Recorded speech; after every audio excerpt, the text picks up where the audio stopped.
Yeah. Guess who's presented? Yeah. It's not Beanie Sieg or J-Ho. Nope, it's not Beanie Sieg or J-Hove or G-Unit or 50 Cent. Nah, it's Bruce in the Format Podcast.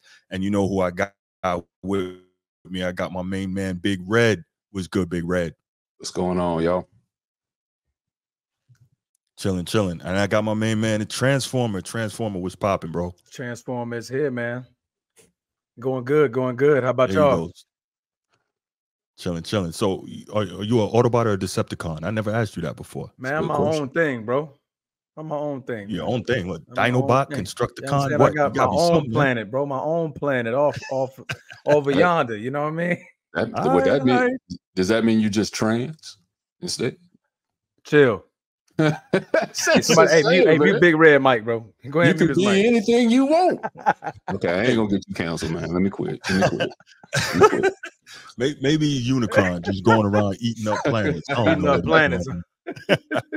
That's what LeBron does. He goes to each team and eats them up. All right, let's relax. All right, guys. How y'all doing out there, man? There we go. Good, but we didn't even make it 2 minutes. Damn. That was 1 minute and 32 seconds, y'all. Yo, but this time it wasn't me. I wasn't on the show last time. I didn't get it out, so I'm sorry. All right, Joel. So you know G's gonna be in here in a few minutes, man. He's running behind, but let's go ahead and get it started. We got some good topics for y'all tonight, man. As you can see, we're gonna talk some football, NFL, definitely, because tomorrow night is the Hall of Fame game. So preseason is here. AJ, what's good, brother? What's good, man? Good to see you in here. Appreciate you. But yeah, tomorrow night's the Hall of Fame game, and so we're definitely gonna have some good football talk, because that means the NFL season, and of course college is upon us. But today's not a college day; it's just an NFL day.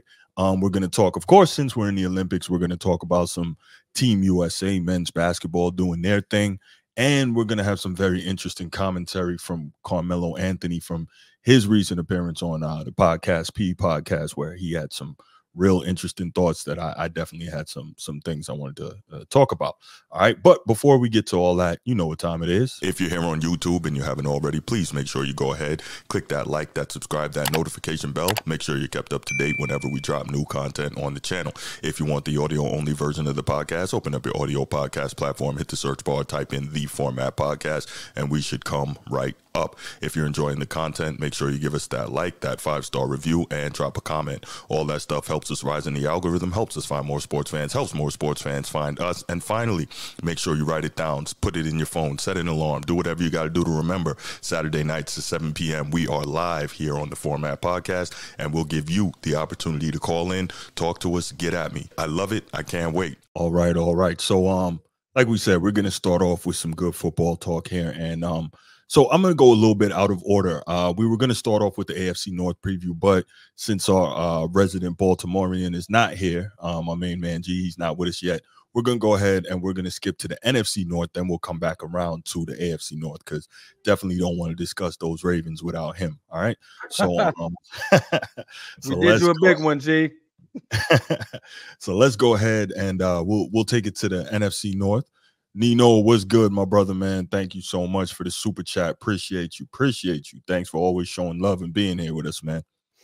All right, so let's go ahead and get started on NFC North preview. So I think, well, one of the things that we love about the NFL, man, is every division is exciting. Every division has some outstanding teams, and you see a lot of parity in the NFL in terms of never knowing what you're going to get from season to season. It's the league that has the most worst to first and first to worst in terms of division winners and playoff appearances and all that. Now, over the past few years, we've actually seen more parity at the championship level in the NBA than you have in the than we have seen in the NFL. But in terms of regular season and all that, the NFL is definitely king for parity. So let's go ahead and get to that, man. So NFC North.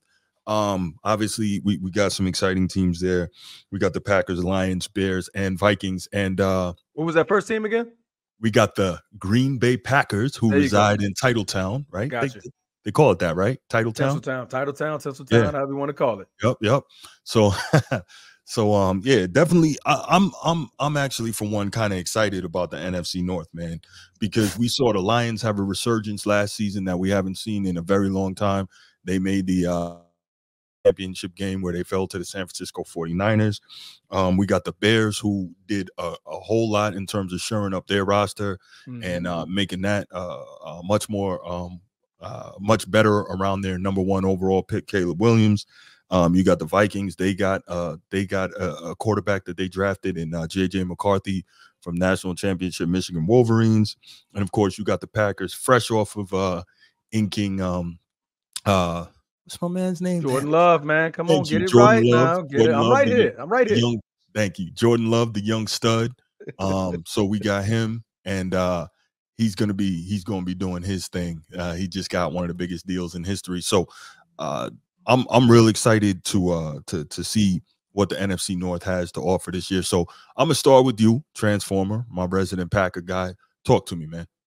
Hey, man, it's gonna be an exciting season. I'm really excited. What we showed last year, we showed a lot of promise with the youngest team in the league to make it to the playoffs, youngest team to knock off the Dallas Cowgirls. I think that's what they call Dallas Cowgirls. I think we blew them out, something like that. I think it was like a blowout, little butt cutting, little butt cut we gave them in Dallas Stadium.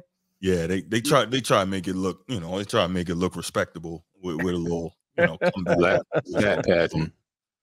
No, man, but no, man, it's gonna be exciting, man. I'm excited to see what they do. I'm not gonna be biased on where I think we're gonna finish. I think we're still gonna finish second. Detroit Lions do have a very, very good team. They're young as well. Jared Goff is doing great things over there. They shored up definitely on the offensive line to give those guys a little bit more help. When it comes to the Bears are gonna bear. I don't believe it until I see it with them guys. They'll have all the pieces and the pieces that they want. They better hope Caleb Williams is going to be the real thing. I haven't been hearing good things in his training camp, but we shall see. They did show up some receivers over there, boy. I know DJ Moore just got his money. Yeah, he just got paid. Allen. Yes, sir. That kid out of what's that? Not Penn State. Notre Dame, Cole Kmet. No. The receiver. Okay. The receiver they drafted. What's his name? Roman Dunze from Washington. Dunze. Yeah, there you go. Dunze. So that dude's legit. So you got weapons, man. Now it's time to see if you guys can actually, make something happen with those guys. And the Vikings, I wasn't too sure about that JJ McCarthy pick for them. So I think I wasn't sure either. I was actually shocked that JJ McCarthy went in the first round. I liked him as a game manager, and not in a bad way. I liked him as a game manager for Michigan. He can make throws. He's got some arm talent. We saw that at the combine. He's mobile, but I definitely don't like him at number 9 overall or whatever it was. They came up to get him. I was like, that's absurd. Didn't see him as a first round pick. I'll tell you that. No, much. Not at all. Didn't see him as a first round pick. I think it was a nervous move. Like, we need a quarterback. We need somebody. You know what I mean? But Kirk is going to Atlanta, so you got, man, like what do I have? You know what I mean? So we'll see what they do, but I'm excited, man. I'm excited. I've been hearing some good things about Romeo Doubs coming from Jair Alexander. He made such a high rate move with the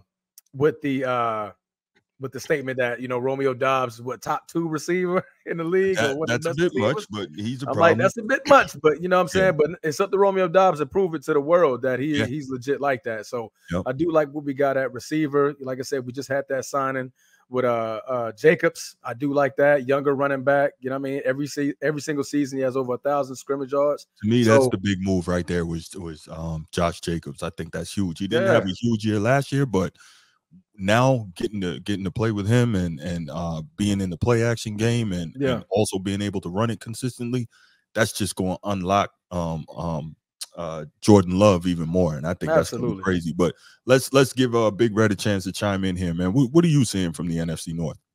Well, I would love the Green Bay Packers to make a move all the way to the NFC Championship next year. I just don't think they're quite ready yet. I think scheduling worked great for them.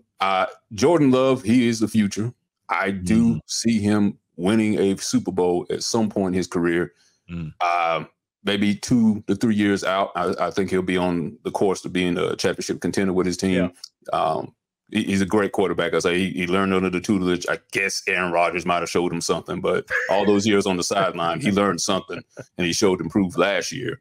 I just didn't think he had enough in the tank to beat the 49ers last year. With that being said, if anybody comes out of the NFC North, I would give it to the Lions.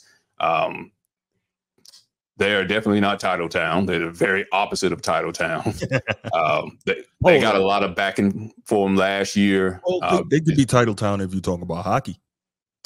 That is true. Or basketball if you're talking about Detroit. There you go. With the Pistons, that is. Been a minute since they won one, but what, about 20 years? About 20 years. Oh, exactly 20 years. Yeah. That's right. Oh, they beat the Lakers in the finals. Happy anniversary, Detroit. You stole one from us. Happy anniversary. Stole. You stole one from us, man. Come on. Man. I think Jared Goff, he's got a lot to prove ever since he was let go from the Rams and, does he though? His championship team taken. Does he though? He went to the NFC Championship game last year. He played extremely well. You got to win it. You got to win it. Almost 4,600 passing yards. 30 made it to a Super Bowl. Yeah, he made it. Nobody's gonna remember that because Cam Newton made it to a Super Bowl too, and he said, "We'll be back when y'all quiet. I'll be back." That's true. We still quiet, man. Yeah, still quiet. I think we're gonna be quiet for a while too. Yeah. No, that's a great point. But I think Jared Goff has proven that he's legit. They paid him. And well, I guess getting paid doesn't necessarily mean legit. There's some guys who get paid, but no, he got paid. He was a Pro Bowler last year, almost 4,600 passing yards, 30 touchdowns, 12 picks. I mean, really good. Took the Detroit Lions to the NFC title game. Like, I think he's shown that he's got something. Can he win it? I don't know. Yeah, I mean, compared to the quarterback that they dropped him off from, who came from. He came from the Detroit Lions too, right? Yeah, Matt Stafford. He came from the Detroit Lions. They booted him off to the team he left, and he won a championship with the Rams, and they put him in no title town. He has a lot to prove. Yeah, it's nice to do it 1 year. Right now, if he messes up this year, he'll just be Kirk Cousins. Kirk Cousins does great in the regular season, and of course, Kirk doesn't win in the postseason. I know. Exactly. I don't think he has one playoff win. That's what I'm saying. But that's how we're going to remember Jared Goff if he has a sucky year this year. If they don't make the playoffs this year, as you know, Detroit Lions have been up and down in their time in Detroit. 1 year they're possible title contenders or at least a playoff contender. Then the next year they suck, and then maybe 5 straight years of them not making the playoffs or more. As Barry Sanders could tell you, if Jared Goff does the same thing, people are going to remember him as Kirk Cousins, who had 1 or 2 good years. Well, yeah, but I think the with difference big money. We've seen the Lions since Dan Campbell got there consistently improve. And Dan Campbell is legit. That man is legit. Absolutely. They think about it. They've got wide receivers. They've got tight ends. They've got an outstanding offensive line. They've got pass rushers. Like, they have the quarterback. It seems like the Lions have it all. They just need to figure out how to get over the hump. And realistically, if Dan Campbell doesn't make that bad call and go for it on 4th down, maybe we're having a different discussion. Maybe they get to the Super Bowl, right? And maybe, who knows? Maybe they beat the Chiefs. Maybe not. Maybe so. I wanted them to go. They kind of turned into America's team for me. I was I had no game in this. So I was cheering for them to actually win the Super Bowl at one point. I was not, but I definitely did have them coming out of the NFC North. I had them coming out of the NFC North for sure. Did I see them going to the NFC Championship? I'm not gonna say that, but I definitely had them coming out of the NFC North for sure. Definitely preseason. I called it on all social media platforms. We ain't getting it this year. It's gonna be Detroit, and they proved me right, man. Hate to say it, but they did. Yeah, no, I think they have a really good team. They've locked up some of those key components. They haven't had to pay Penei Sewell yet, but when they do, he's gonna break the bank on the offensive line. So, I mean, I think they're in a really good position, man. The Lions look good to me. They really do. Vikings, I think, are we in agreement that they're probably going to end up bottom of the barrel? Okay. Yeah. Bottom of the barrel. There we go. That's for sure. Yeah. I mean, name me somebody over there besides Addison. That's what I was about to say. Anytime you go into the season with Sam Darnold as your starting quarterback, that's just a bad look. They better be glad they were able to keep Justin Jeffries, because I thought he was going to leave. Yeah. Justin Jefferson. Justin Jefferson. You're right. I was like, boy, they got another receiver. So got a cousin, Justin Jefferson and Jordan Addison. That's a nice one too. And is Hawkinson is a tight end, right? That's I believe Detroit. so. Or did he go to Minnesota? No, Laporta's in Detroit. I think Sam Hawkins is in Minnesota. That was right. Yeah. But even still, though, the problem is you don't have anybody to get the ball to these weapons, right? Darnold, I don't think he's going to be able to do it. He has shown us nothing since he's been in the league. I don't believe in that guy. Nah. Yeah. So like, what are you going to do? You can't really run it. You don't particularly. I mean, they got Aaron Jones back there. Okay. Yeah. They got Aaron Jones.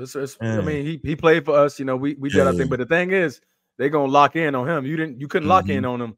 You know, when he was in Green Bay with Aaron Rodgers, that you had Jordan Love. You had to back them safeties up. So they could definitely load the box and get Aaron Jones out of there in 5 games before he's hurt. So yeah, that boy is prone. You probably can because you sent some pressure after Sam Darnold, and was he seeing ghosts?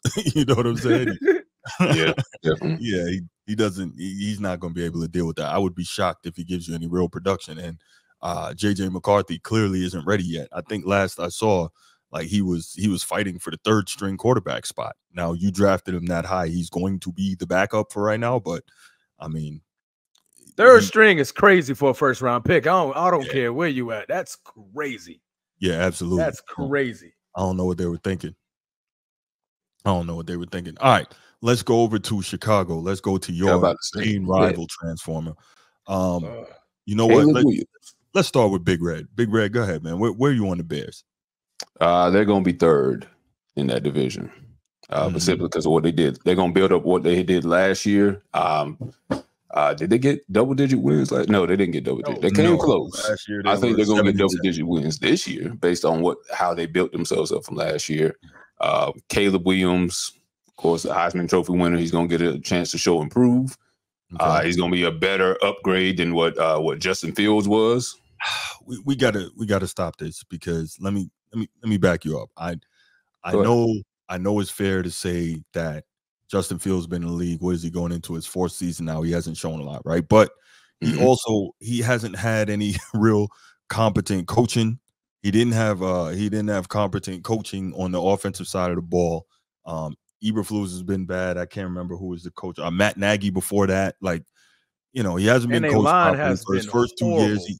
First bad line, bad weapons. He got DJ Moore last year. You started to see flashes, and really, you look at the offensive scheme, and they're like, "What are you doing with Justin Fields?" Okay, if you're saying that this is a guy who you believe has problems reading the ball or reading the defense and holds the ball too long, well, why don't you create situations which will help him be successful, right? Get the boots and waggles, because we saw when you let Justin Fields roll out, he's such a dynamic threat to escape the pocket that it totally changes up what defenses can do, and he throws extremely well on the run. And so, like, in terms of play design, there could have been much better ways to scheme guys open for Justin Fields if you're concerned about his accuracy, which to me is odd because, yeah, it was college, but in Ohio State, you saw Justin Fields make a number of tight window throws. Like, the dude, I don't know. I just think he needs good coaching, and I think if he gets a chance to play this year in Pittsburgh, and we'll get to that when we talk AFC North, I think he could be dangerous with Arthur Smith. But Caleb's about to go through the same thing that Justin went through. Yeah, but he's got a real better offensive weapons, coordinator and much better weapons. Right. We just finished talking about it. He's got Rome Odunze. He's got Cole Kmet at tight end. He's got DJ Moore, who they just finished paying. He's got the kid that they brought over from the Chargers. Can't remember his name. What's his name? Transformer. You said it earlier. From the Chargers, the wide receiver. Keenan Allen. Keenan Allen. Thank you. If he can stay healthy, that's 3 very good receivers. That's a very good tight end. You can run the football. They shored up the offensive line. And I think over the last 6 games last year, the Bears had like a top 3 defense in the NFL. Eberflus can coach defense. So we've never seen, I don't think, a number 1 pick in the league walk into a situation where there's been so much placed to make the landing from college to the NFL easier. No, that's true. I mean, they put the pieces there. They could have did that for Fields. That's why I was shocked that they didn't do that. Mm-hmm. For Caleb Williams, they're legit loading up like they in Super Bowl or bust mode. Mm-hmm. Well, the other thing too is, remember, all these guys are basically, this is their jobs on the line if they don't get this right, because Caleb is supposed to be some generational talent, whatever. He's supposed to be some generational talent, and so you have to deal with that, right? You have to protect him. You have to put him in a situation to be successful. Ryan Poles wasn't there when Justin Fields got there. He didn't draft him. And so Ryan Poles been there 2 years now. Eberflus been there 2 years now. If they blow it with Caleb, they're going to fire all them dudes and bring in a staff that they believe is going to help Caleb be successful. Because what? Caleb has a fully guaranteed contract, right? His contract's fully guaranteed. He's going nowhere. Again, they believe in his talent, and he's very mobile. He's got arm strength. He for all intents and purposes, he's a leader. He can do a lot of things off schedule. Now he just needs to be coached up the NFL way. And so you got this guy there. You are going to do everything you can to have success. So that's why they went so hard, in terms of trying to prepare everything for him, because they all know their jobs are on the line. So do you think coming out of college that Justin Fields is a better pick than Caleb Williams was? I think he was just as good. If you watch what Justin Fields was doing at Ohio State, he was an absolute problem. And the crazy thing is, people look at Justin Fields' athleticism, and so they think that he was just some crazy rollout quarterback. There were a few design runs, but if you go back and watch Ohio State tape, Justin Fields was slicing and dicing from the pocket, which is why I don't understand this narrative that he's not able to throw from back there. Because remember, Ryan Day also, he was an NFL coach before he went back to college. I believe he was on I think he was on the Philadelphia staff with he used to coach Oregon. Now he's the OC at Ohio State, coached UCLA. How am I forgetting these names all the time? Chip Kelly. Thank you. Thank you, brother. Appreciate you. I'm here. All right, we're gonna get to that. Yeah. So, Ryan Day, it's not like he was playing some wing tee or some antiquated college concept. You know what I'm saying? Like, he had Justin Fields running an NFL offense out there. So if you ask me, and most people would think I'm crazy for saying this, I think Justin Fields was just as good in college as Caleb Williams. He didn't win a Heisman, but there's political stuff there too. I mean, Caleb was the best thing smoking in college. He was the best thing smoking. Well, I'll say this: I got some bias because he played for USC, and I'm a Notre Dame guy. So let the true colors show, Bruce.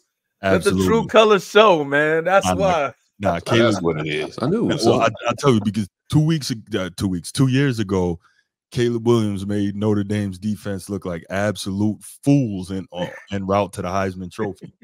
So, I still hold a grudge about that. That said, when he came out to South Bend and played Notre Dame last year, they harassed him into his worst game ever in college. So, we'll take that.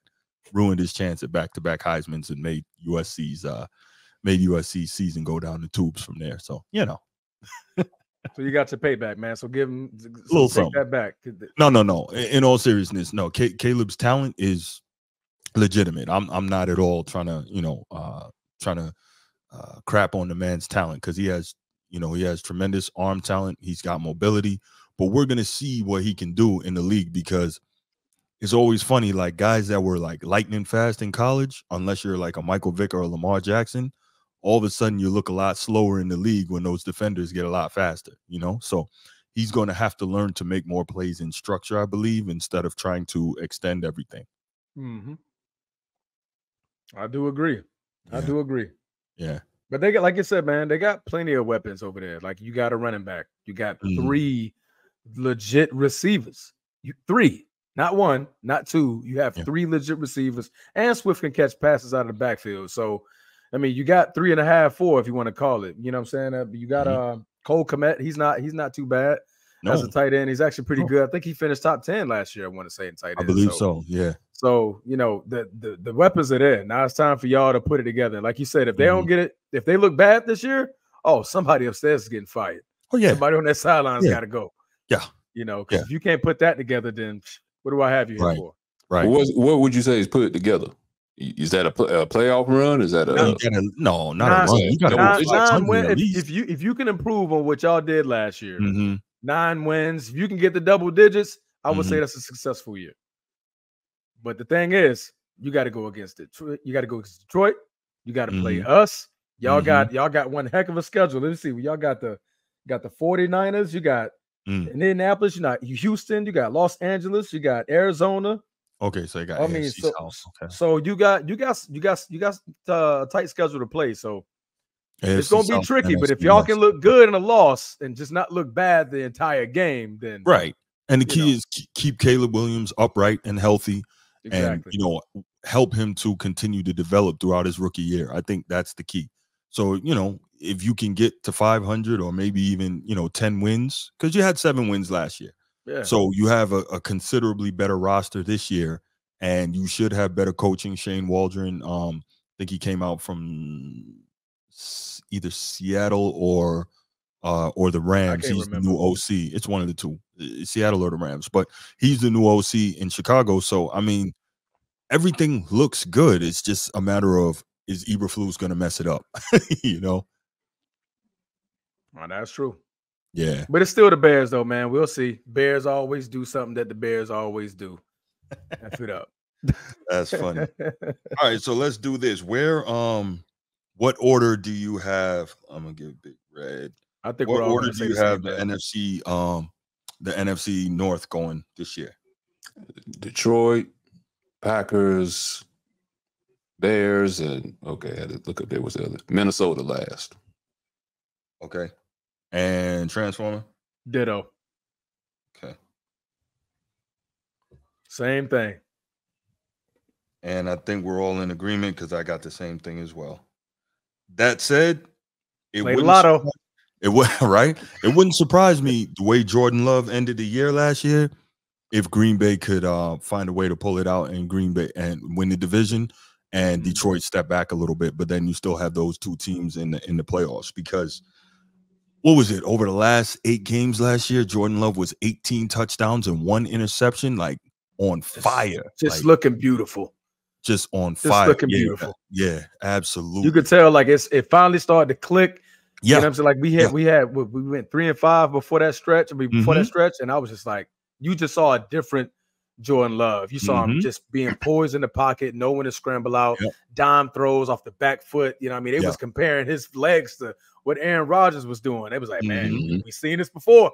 We've seen it before. So you definitely know that he learned something from Aaron. He finally got the chance to put it all together and show it. So I think he has a lot more to prove as far as getting us past this to the NFC Championship, to the title. Because in the last 2 great quarterbacks we had, they all won titles. So you got to be that third.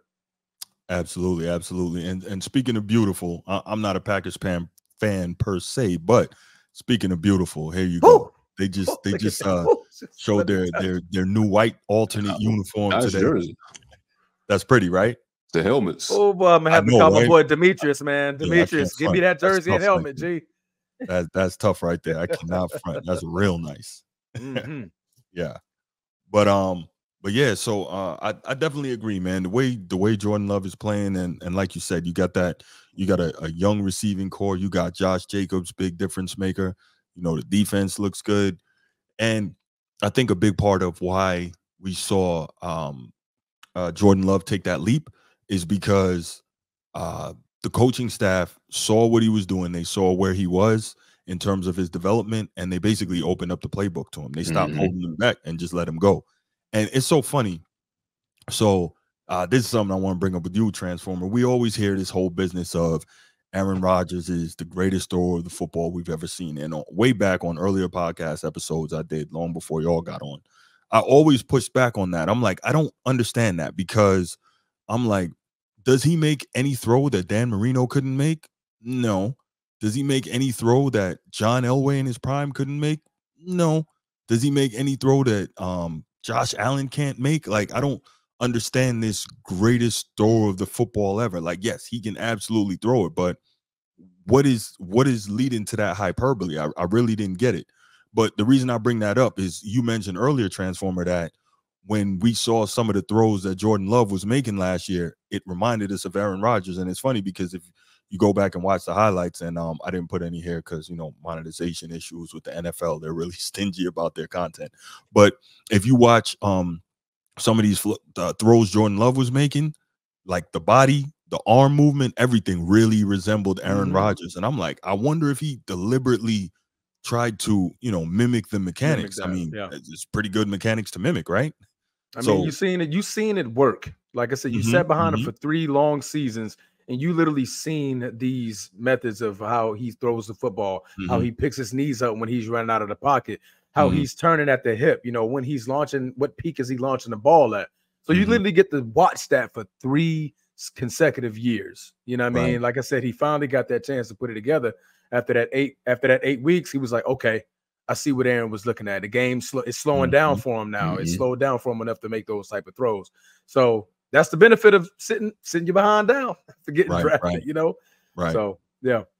Aaron had to do it too. He had to sit behind Brett and learn from him. Right. Yeah, absolutely. Yeah. First round pick, same old deal. I tell you what, this is the other thing, right? It's amazing how some programs in college, franchises in the league, have this ability to be able to draft certain positions extremely well. Like you look at the Steelers and they scout and develop wide receivers extremely well. True. You look at the Packers, how have they managed 3 in a row? Like that's highly unlikely, right? So of course you get Brett Favre, all-timer, legend. Then you get Aaron Rodgers, all-timer, legend. Now you get a guy who looks like he has the capability, as long as he can avoid major injuries and keep his head on straight, to be the 3rd in a row. Like, how does that happen? God did. DJ Khaled said it best. But no, man. I mean, I'm a fan, and I can't even tell you how they did it. You know what I mean? So I think they stuck to their roots. They stuck to their whatever they're doing. They're sticking to it. They're drafting a quarterback where they want him to be, and they're a first-round pick. You make them sit down, and you make them watch after this previous great. Like you said, Aaron Rodgers sat behind Brett Favre for 3 years. Like you sit back, watch why he's great. Jordan Love, hey, sit behind Aaron Rodgers. Watch how he's great. You know what I mean? I think that plays a huge role because, just throwing these quarterbacks in these days, not everybody could be a Pat Mahomes and come in and just, even though he sat down for almost a year. Yeah, he sat almost a year. So that method of strategy drafting these first-round pick quarterbacks is just not good, man. It's not good. It's doing a disservice to the guys who just need that, half a season or a season to just sit back and watch the game. Like it's going to move a whole lot quicker for them. And especially if they have a great or somebody competent before them, make them sit back and watch, take notes. And then when it's their time to shine, it slows down for them a little bit. Now they can get their feet wet, dive in, give them about 3, 4, 5 weeks to get they game together and take off from there. So, and I was actually gonna bring that to you next, Big Red, and Transformer kind of touched on it. What type of value do you think there is in letting these young quarterbacks who you draft sit for a while and really learn? Or do you think it's just a function in the modern NFL of owners saying, I'm paying these dudes all this money, get them out there, and them being impatient? What are your thoughts on that? Which do you think is the better way to go about it? Oh, no, I definitely think it's better to have them sit behind and watch a great quarterback do their thing. And then once the quarterback happens to either get injured or fade away, they take their chance. But I was just thinking about, when Tom Brady, he had, what's his name? Nah, not the other dude that was after him. Garoppolo. Drew Bledsoe. Oh, no, after him. Yeah, Garoppolo. Yeah, that's Garoppolo. Garoppolo was sitting behind him. But, he fought tooth and nail to keep him from going in. I guess probably the same thing with, what'd you say? I said Brady got him up out of there. Yeah. And I guess you could say it was the same thing almost with, Brett Favre with Aaron Rodgers, but eventually, Brett got out of there. And then Aaron Rodgers eventually got out of there and Jordan Love got his chance. And maybe that's the difference between Green Bay and most other teams is that the quarterback has been given more power in today's world where the quarterback is the more popular position and has the most power within the whole team. So it's harder to do that type of thing. Green Bay seems to be about team more so than just one player. Pittsburgh, probably the same thing, but of course they haven't had the same success as Green Bay has. So I'm thinking that's why quarterbacks seem to have more power, what direction they can go and how long they can stay on a team versus maybe years ago. But Green Bay has kept it about the organization more than just about any other team besides maybe even the Steelers I'm thinking about right now. Yeah, no, I think you're right. Whatever Green Bay is doing, they seem to have kind of figured out that secret sauce in terms of, picking a quarterback and then letting them really simmer and have the opportunity to grow. into what can be something special. I mean, and I think they pre-planned too. They plan ahead. Yeah. Mm-hmm, I mean, if you look at it, when Aaron Rodgers was drafted, Brett Favre still had years on his playing career. Yeah, Aaron Rodgers still has some years on his playing career. Mm-hmm. So they definitely do plan ahead. They don't wait until they're just terrible where we can get a top 3, top 4 pick. They scout very, very well. Not looking at the top 5 teams in college football. They're looking at them tier 2s. Like, okay, what are the cool? Like, what are the things that make these quarterbacks great in this division? Whatever the case may be. Then scouting from there, and then they draft them early enough to where you still have good pieces there for them players to succeed when it's their time. You're planning way ahead. So I think that plays a part of it as well. Yeah. That's a good point, because and I have to take my point back a little bit about the Steelers, because they stuck with Roethlisberger a little bit too long, and didn't try to find another reputable quarterback to back him up and learn from him. They had Mason Rudolph, and once Roethlisberger was gone, they were sucking after that.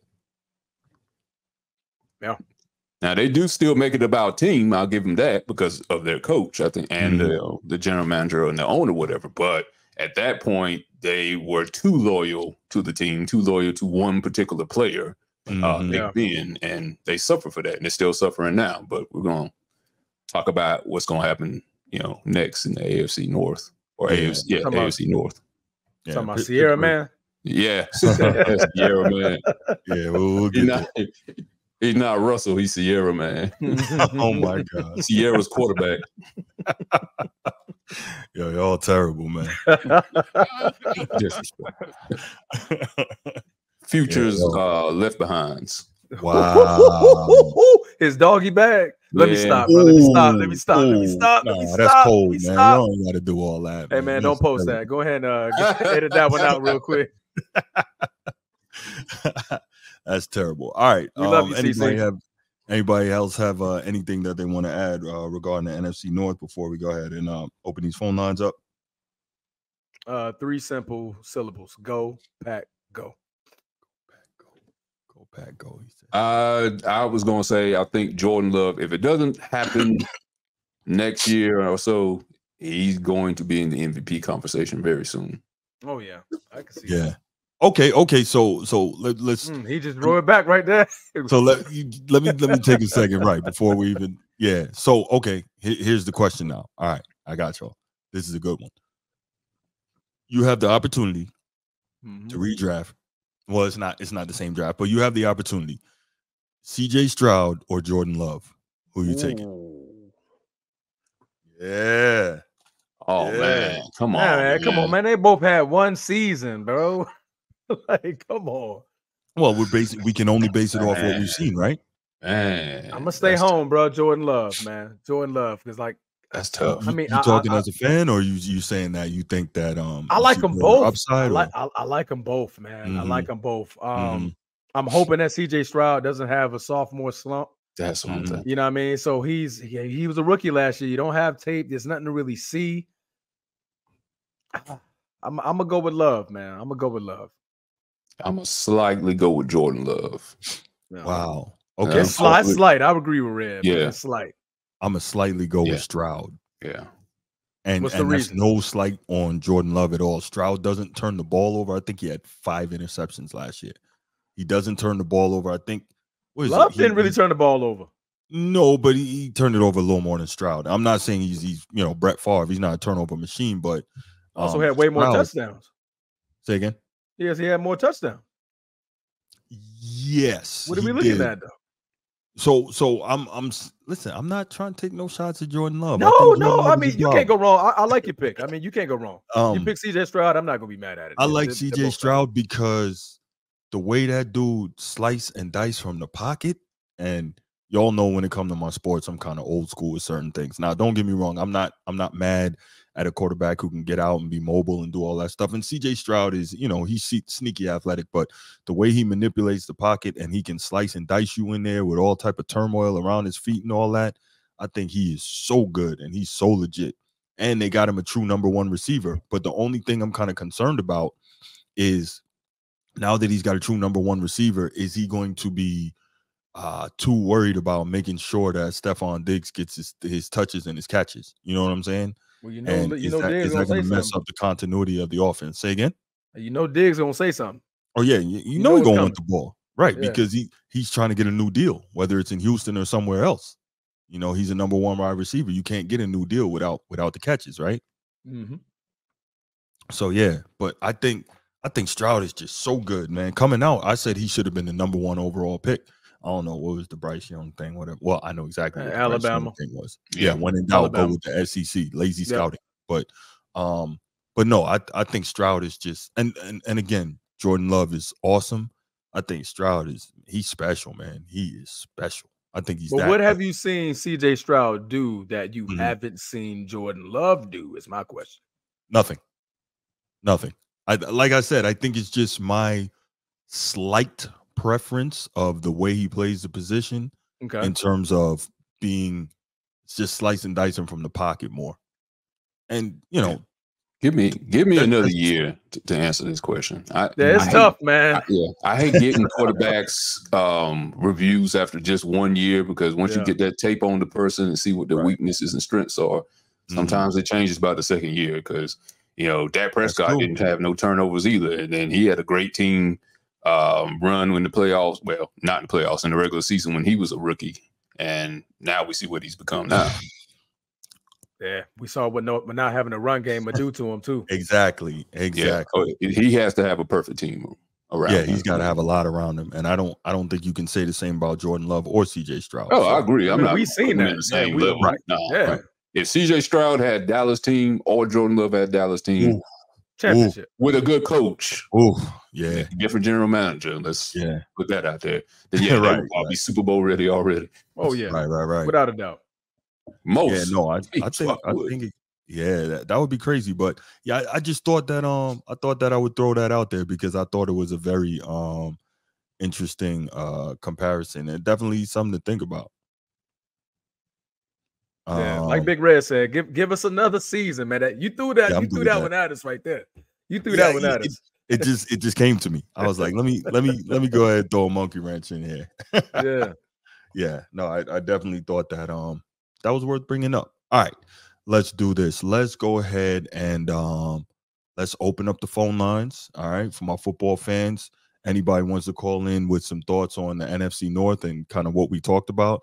Oh, and especially if you want to add your thoughts on who you would take given the choice between CJ Stroud and Jordan Love. I definitely would love to hear what anybody has to say about that. The number is 904-219-8264. 904-219-8264. Let's get it. If you missed it, it's literally scrolling on the bottom of the screen. It is. Scrolling right there. Can't miss it. 904-219-8264. You gotta put your true big baritone voice on there when you say it, bro. Oh, come on, man. Yeah, you gotta hit that quiet storm button too, with the thunder and lightning in the background. You know what? See, I'm gonna let Big Red do the baritone. He could do the baritone. He do better than me. Go ahead, Big Red. Do it. Wait a minute, let me get the number back up here. I forgot that's all now. Oh, okay. Make sure y'all call 904-219-8264. There you go. Baritone Big Red. There you go. Podcast. Guarantee you to get you pregnant or at least get child support in the next year or so. Not by me though. The two up top. Nobody on this panel. Boy. That man said you gotta have a thunder in it. Oh boy. It's that quiet storm playing. Got the rain. Oh man, y'all some fools.